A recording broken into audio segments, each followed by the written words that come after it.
Chinese hackers, container images, and open source security, all on this episode of Safe Mode. Welcome to Safe Mode. I'm Greg Otto, editor-in-chief at Cyberscoop. Every week, we break down the most pressing security issues in technology, providing you the knowledge and the tools to stay ahead of the latest threats, while also taking you behind the scenes of the biggest stories in cybersecurity. An attack is coming. It's about keeping us safe. He's just a disgruntled hacker. She's a super hacker. Stay alert. Stay safe. Stay safe.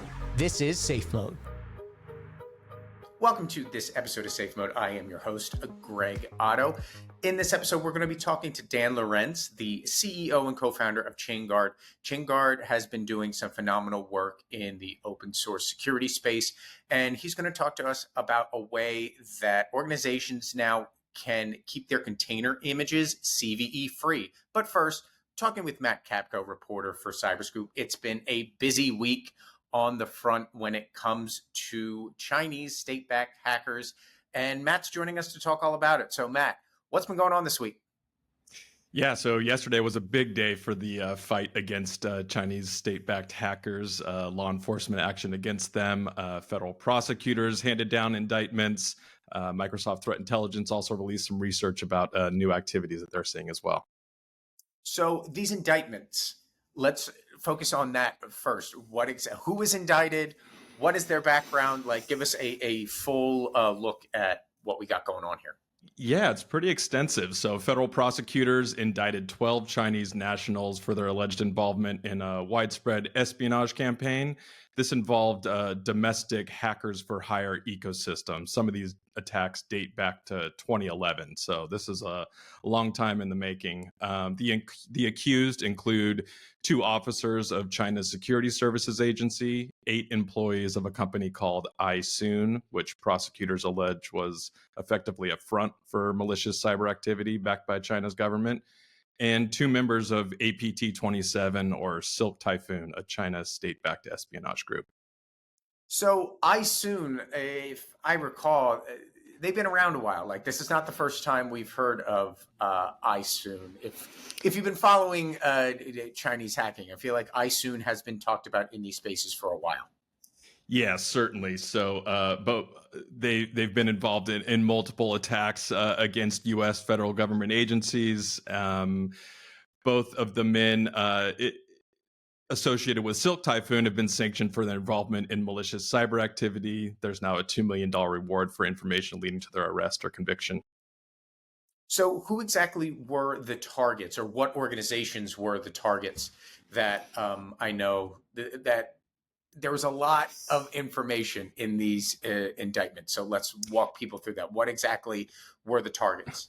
Yeah, it's pretty wild. So this includes the attack on the Treasury Department late last year, attacks on U.S. Defense Intelligence Agency, U.S. Department of Commerce and International Trade Administration. The group primarily targeted U.S.-based critics and dissidents of China. This included a large U.S.-based religious organization that went unnamed, and foreign ministries of multiple governments in Asia, 2 New York-based newspapers, a U.S. government-funded news service, the New York State Assembly, among others. So we're talking some really high-level targets here. And what is fascinating about this is that, you have these state-backed hackers, which are clearly aligned with the MSS and some of the other Chinese government entities, and then standing up separate companies. Like, it just sounds like contracting by a different name. Like, we know it in the US as just contractors operating on behalf of the government. It sounds like China's taking a page out of our book. Yeah, that's a good way to think about it. And it goes much deeper than these 12 people, according to prosecutors. They say China's intelligence and security services assembled a broad network of private companies and contractors to break into email accounts, cell phones, servers, websites. iSoon allegedly charged China's intelligence and security services $10,000 to $75,000 for each email box that it intruded. Okay. All right. There's money to be made one way or the other, isn't there? Yes. Let's talk about Silk Typhoon. Now, this is I feel like the third big typhoon that we have heard about. This is not Salt Typhoon. This is not Volt Typhoon. This is Silk Typhoon. And we all know that nomenclature is from Microsoft. And of course, Microsoft has put some public information out there on exactly how Silk Typhoon operated. What can you tell us about that? Yeah, I'm going to do my best not to say salt instead of silk. It just kind of rolls off the tongue, even as I was reporting on this story. So, as these indictments were unsealed yesterday, Microsoft Threat Intelligence released new research on Silk Typhoon's activities, pointing to a shift in the group's tactics starting late last year. They're targeting third party IT services, abusing stolen API keys and credentials for cloud-based applications, data management platforms. This isn't unique to Silk Typhoon. This is something that we see elsewhere. Right. I was going to say that third-party IT services, your MSSPs, they really do have a target on their back, whether it's espionage-based actions or cyber criminal actions. Like, it really seems to show that they can really be a weak point in all organizations' cybersecurity. Certainly, and it's been pretty prevalent, especially in the last couple of years. And what this does for Silk Typhoon and others, it allows them to broaden access. It gives the group a wider attack radius. They're able to target customers of its initial targets. Right, you get at that group of partners that one of their victims might be associated with. It allows them to attack even more organizations. And I know there was a lot of human error also introduced by these MSPs that could make things easier, like API keys out in the wild, passwords on GitHub repos, like especially on the nation state side, like, they're pretty skilled actors, but they tend not to need to use their skill when they can simply just spend time on GitHub looking for a password and off they go to, create more havoc downstream. Yeah, it's unfortunate, right? Because we've been hearing about this, reporting about it. Organizations have been warned to protect identity, protect these credentials, and oftentimes it's just waiting there for the attackers to find, and that's the case here. Often they are doing sophisticated things like developing zero-day exploits, but when the credentials are waiting for them on unprotected GitHub repository, yeah, why not go that way? No sense in making it as easy as possible, but here we are, where we see the heirs of our ways always being the weak link in the chain. But Matt, thanks for keeping abreast of all this stuff going on in China. I'm sure there will be more coming down in the weeks and months to come, and you will be on top of it, and I'm sure we'll speak to you again about it. Thank you so much, Greg. And now to our interview with Dan Lorenc, the CEO and co-founder of Chainguard. Chainguard's doing some really interesting work. And earlier this month, they released a tool that allows organizations to get a handle on their true CVE footprint, especially inside their container images. Because it's so hard to quantify the impact and cost, engineering teams often plug away at CVE management without an effective strategy or end in sight. And business leaders aren't able to collect data required to change their existing workflows. Dan and I talk about this new product, CVE Visualizations, and how it can help organizations really get their hands around CVE management. And then also we talked to Dan about his vision for open source supply chain security and how organizations can really commit to making sure the software that they're using is safe from vulnerabilities. Check it out.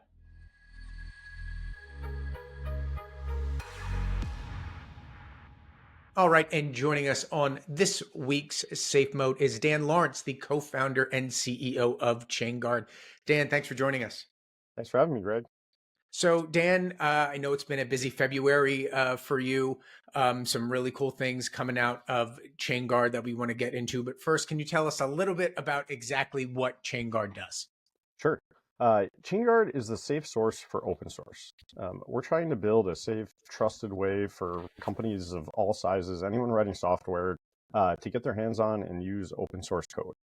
Open source is really interesting because it is more secure in every dimension, every metric, every way you can possibly look at it than proprietary or closed source software. But that's in the source code form, right? When people think about this, they think of stuff like Linus Torvalds' law or many eyes to make all bugs shallow. It's transparent. Anybody can see it. You can find bugs faster. You can fix bugs faster. You have a whole community of people working on it. But the problem is that nobody gets it in that source code format anymore. Okay. Very few companies out there are actually building this stuff for themselves. Very few people are actually getting it, from these Git repos where they have all these integrity checks and compiling it. Most people are getting it from this downstream complicated web of package managers and intermediate steps and artifacts. They result in this kind of messy supply chain that's both hard to keep track of and hard to secure. There's this very little connection between, some binary you might get with pip install or Docker pull or installing something from a package manager and the source code it actually came from. It's kind of been this underlooked area of security that has resulted in a whole bunch of major breaches over the last decade, and it's only picking up. Right, definitely. I know that you have concentrated on that for a while now, and one of the features that you're rolling out to help people with this is a CVE visualizations feature in Chainguard. Can you talk a little bit about this addition to your console and really what led to its development? Sure.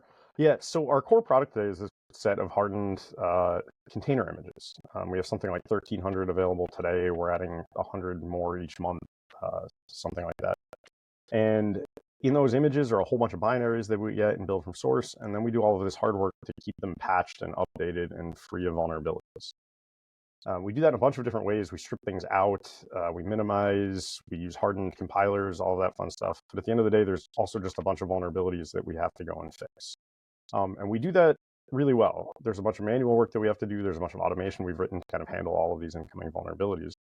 The end result is that our customers get these images, they build their applications on top of them, they run them alongside their applications. And in some ways, I like to joke with the team, but it works so well that our customers forget that they're using this, and they forget the value that they're getting out of this. And so this feature is basically a way to remind them of that, and a way for them to actually see all of that hard work that's going on. Most of the time, when you run one of our images through a scanner, it shows 0 vulnerabilities, and because of that, a lot of people think or sometimes hypothesize that we're lying or faking these results or something. There's no possible way it can be 0. It looks like a bug in most of the scanners. And this is a nice way to remind them that every once in a while there is one, and then you can watch it kind of pop up and drop back down again as we fix it.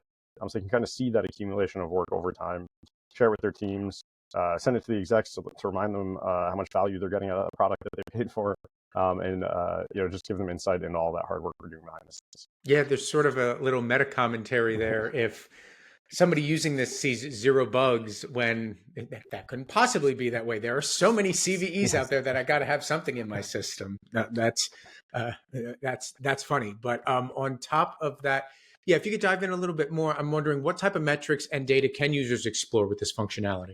Yeah, we showed the accumulation rate of vulnerabilities in our images over time. We fix things quickly, but they also accumulate fewer over time because we trim them, we strip them down, we remove unnecessary components. And that's great for our customers that deploy into air-gapped environments or into places where they can't easily update these things daily. Then we also show the time to resolution, how many that we have resolved over each day, each week, each month, and they can show trends in how that's changing, how fast we're keeping up, and make sure that we're adhering to our end of the bargain. Right. And I would imagine that data then goes on to inform strategic decisions for the IT and business leaders as they go to continue to do what they do. Yeah, we see some customers switching out which projects they're using. It might be different versions of databases, a couple different forks of something. And depending on the security practices of the projects, you might see some have better security postures over time, some have worse ones. You see them looking at what other things they're going to expand to. What is the CVE kind of toil and workload going to be out of those? And then just making sure that we're still doing everything that we promised on day one. So what other challenges do organizations typically face with CVE management, and how do you see CVE visualizations, particularly this feature, helping them address the issues moving forward? Yeah, it's really like a compare and contrast kind of decision that people are looking at. We're getting more and more focused on open source adoption, and it's kind of picking up. And enterprises have kind of finally started to realize that open source licenses, it's free. It's not free as in beer, it's free as in puppy. Okay. When you pick one of these up, you're really adopting it, and there's care and feeding and ongoing work and ongoing maintenance that you have to do. Just because it was free on day one doesn't mean it's going to be free over the entire life cycle of deploying and rolling something like this out of production. So that's really what these insights can empower and show people how much work they're going to have to do on their own. So, other than the feedback that you've been getting over the zero bugs popping up on the feature, what other feedback have you received so far about the capabilities here? Yeah, people love it. They like looking at it. One of the other things that we're doing is kind of making this available publicly, so people can kind of see before they've even talked to us, before they've even tried out our images, and kind of really prove out that work is happening, and they don't just have to take that zero bugs in the scanner for granted. They can see all that work that we do ahead of time before they even contacted us and started working with us as customers. So if somebody wants to, pop this onto their system, just chainguard.com, search for it and download away? Yeah, we're up at chainguard.dev. I'm sorry. Yes. Okay. Sorry. .dev. Let's make sure we have that right. Chainguard.dev in order to do this. And do you have any further plans based on that feedback to expand the functionality? Any ideas kicking around? Yeah, we just, like in general, we try to be as transparent as possible about all of the work that we're doing and show people how we do it and kind of show them how the sausage gets made. Some people don't care. Other people have a strange fascination with the processes behind something like this. So we just like to show off the hard work our engineering team is doing, and we're going to add more and more metrics to it over time. So I know that this product speaks to a bigger idea of what you're doing in protecting the next evolution of software supply chain security. And you wrote an op-ed for Cyberscoop earlier this month that talked about a vision over the next decade that really includes a shift that combines security and innovation in software supply chain security. So I'd love to dive into that a little bit more. Can you share some insights into how the rapid pace of innovation really does impact security priorities when it comes to the software supply chain? Yeah, the software supply chain sits at this really interesting point in the general security landscape. It's something every CISO you talk to, every security team you talk to is worried about. But it's one of those areas that they're not actually empowered necessarily and in charge of fixing. Software supply chain kind of covers the software development lifecycle. It's not something you can kind of bolt on after software has already been built and shipped abroad. It's about securing the entire software development process. So at the end of the day, it's really an engineering challenge and an engineering problem that they're going to have to go and solve. And there's also been this kind of meme and trope over the decades that, security always slows engineers down. The security team's ruining my life. They're not letting me, have access to the systems I need. Or they're not letting me run whatever code I want to in production. Of course, it's always the security person's fault. They impede all the development. Yeah. And we kind of fundamentally disagree that has to be the case. If we can change the way that we build software and change the way that developers use open source and deploy code to production, it doesn't necessarily have to mean that they have to slow down. Software supply chain security, in a nutshell, is keeping track of what components you used and what versions and how they got built and where they are.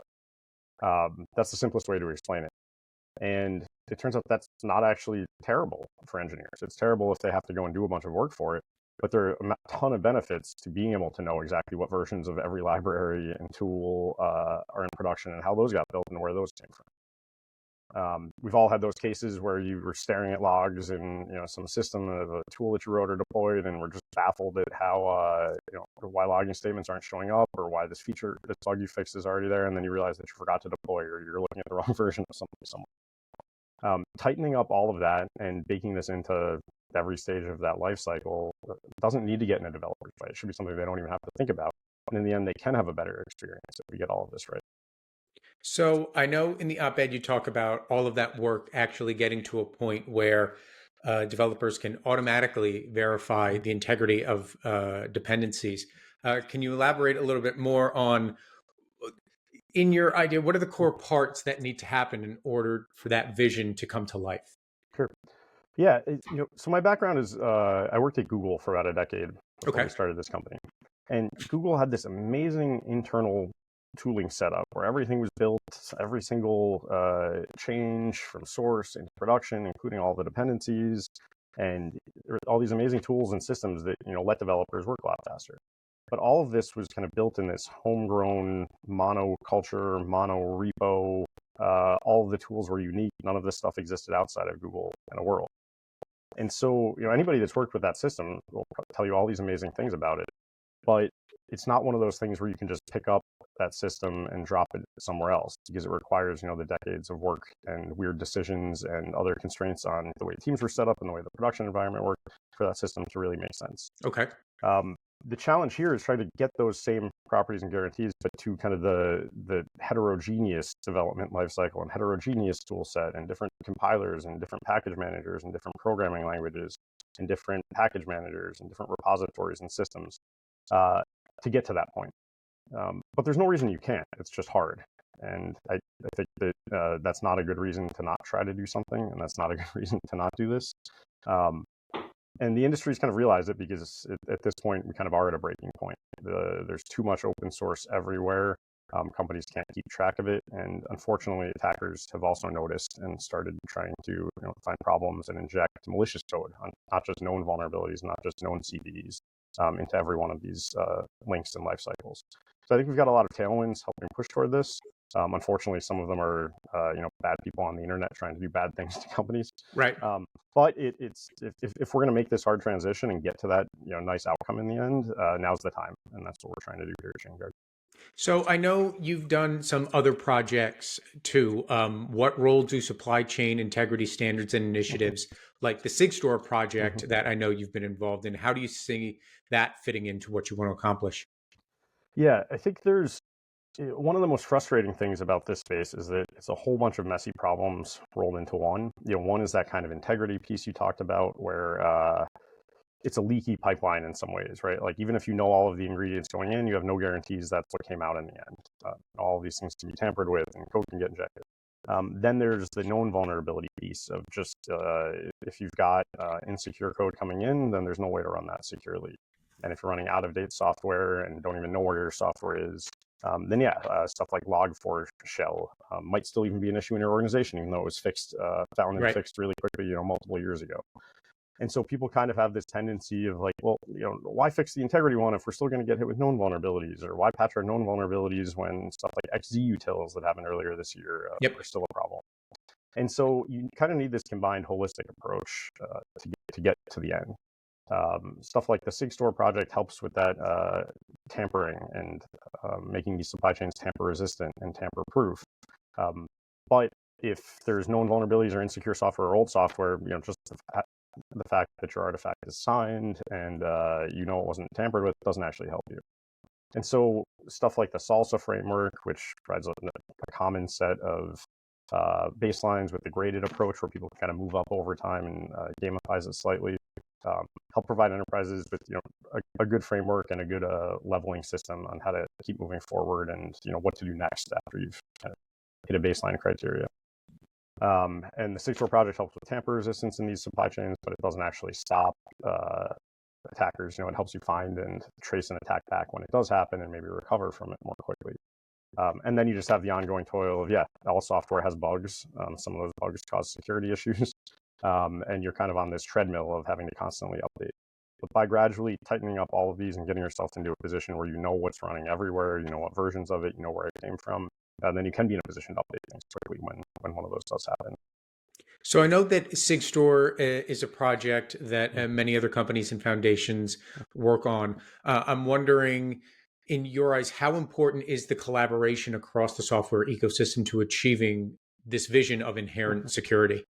Yeah, it's critical. It's not something any one person or group or company can solve for themselves.